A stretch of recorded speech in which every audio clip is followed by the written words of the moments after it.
Assalamualaikum warahmatullahi wabarakatuh. Horas, terima kasih telah berkunjung ke channel Batak Muslim. Sehat-sehat kita semuanya. Kali ini kita akan menampilkan 3 orang perempuan Kristen Barat.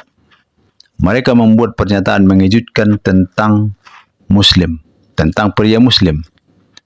Yang jelas sangat mengejutkan bagi orang-orang Kristen di Indonesia. Perempuan pertama mengatakan, jika dia diharuskan untuk mendatangi sebuah pulau dan disuruh memilih pulau yang dihuni banyak pria Muslim atau pulau yang dihuni banyak pria Inggris, pria Eropa, pria orang-orang Inggris, dia lebih memilih pulau yang banyak dihuni pria Muslim. Mari kita saksikan pernyataannya. If someone said to me that I had to spend a week on an island, but I had the choice of 2 islands, one of those islands would be filled with British white patriotic men, and one of those islands would be filled with Muslim men. I can 100% say that I would feel safe and secure on the island with Muslim men. Perempuan yang kedua, dia menyoroti hubungan dengan pria. Selama dia berinteraksi dengan banyak pria, baik pria Eropa maupun pria Muslim, dia merasa pria Muslim memperlakukannya dengan hormat, dengan baik. Dia begitu dihargai oleh pria Muslim. Pria Muslim sopan-sopan, tidak pernah melontarkan kata-kata porno verbal, tidak pernah mengiriminya gambar-gambar yang tidak baik, gambar-gambar porno maksudnya. Berbeda dengan pria Eropa yang dia sering berbaur dengannya, karena dia memang perempuan Eropa. You know, I've been thinking a lot recently about the rhetoric I keep seeing and hearing about how badly women are treated in Muslim cultures.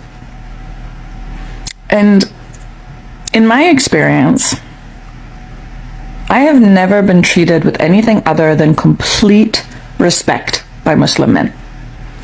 The Muslim male friends that I have and the Muslim men that I've met in my life have never treated me or any woman that I've ever seen with anything other than complete respect. I have never been having a conversation with a Muslim man and worried about or had it go sideways on a weirdly objectifying tangent. I have never had a Muslim man comment on what I'm wearing or my appearance in any way.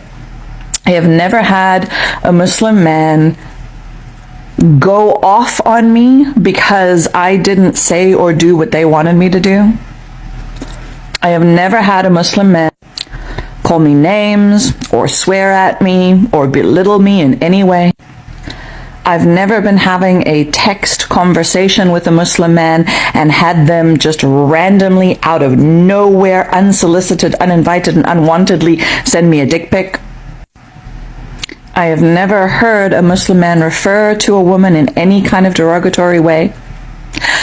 And as I was having a conversation with a friend of mine who is Muslim yesterday, a Muslim man, I was reflecting on how safe I felt in the conversation and how comfortable I felt in the conversation because I don't feel objectified in the conversations because there has never been anything other than respect mutually, because in that conversation with all of my Muslim male friends, there has been actual real connection and human conversation between 2 human beings without there being any objectification or them treating me or speaking down to me or othering me in any kind of way, treating me in any kind of way that I'm less than.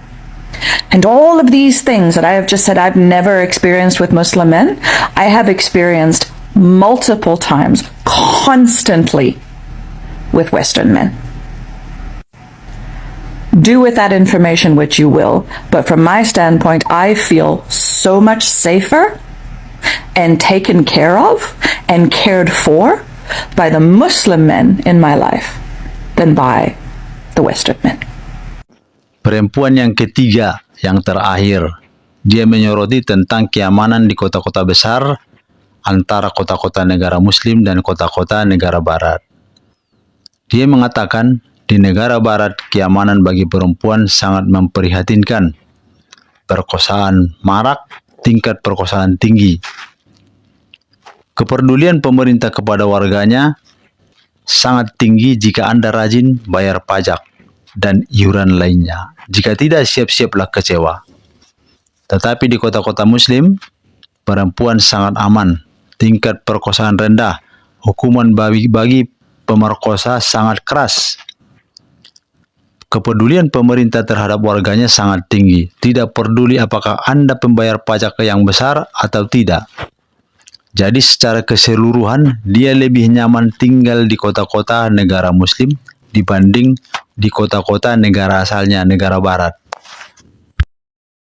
Guys, the biggest difference between living in a Muslim country and a non-Muslim country is how the laws protect you. And what I mean by this is, living in Dubai, for example, if somebody bullies your child in school, you can call the police and the bully's parents will be in trouble. Or if you are, on a heavy fine. Or if you tax somebody online, insult them, insult their business, swear at them, you'll call the police and they'll get a heavy fine. How you treat each other is heavily policed, heavily. You can't steal, you can't defame, you can't do any of that. And the police is happy to get involved even though you don't pay a penny in tax. Whereas in the UK, how you treat each other, they don't care. You could stab each other. They just don't care. As long as you're paying your taxes, paying your fines, anything where they can make money from you, then the government is really, really on it. But if there's any way that they can just police you in terms of how you treat each other, they couldn't care less.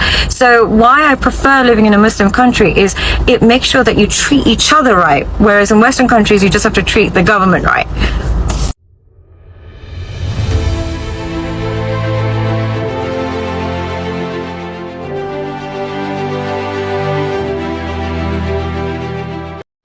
Saya tampilkan data statistik tingkat perkosaan di dunia. Silahkan Anda tonton di negara mana saja yang tingkat perkosaannya paling tinggi. Ini baru tentang perkosaan, belum lagi tentang tingkat kriminal.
Terima kasih sahabat-sahabat, semoga video ini bermanfaat.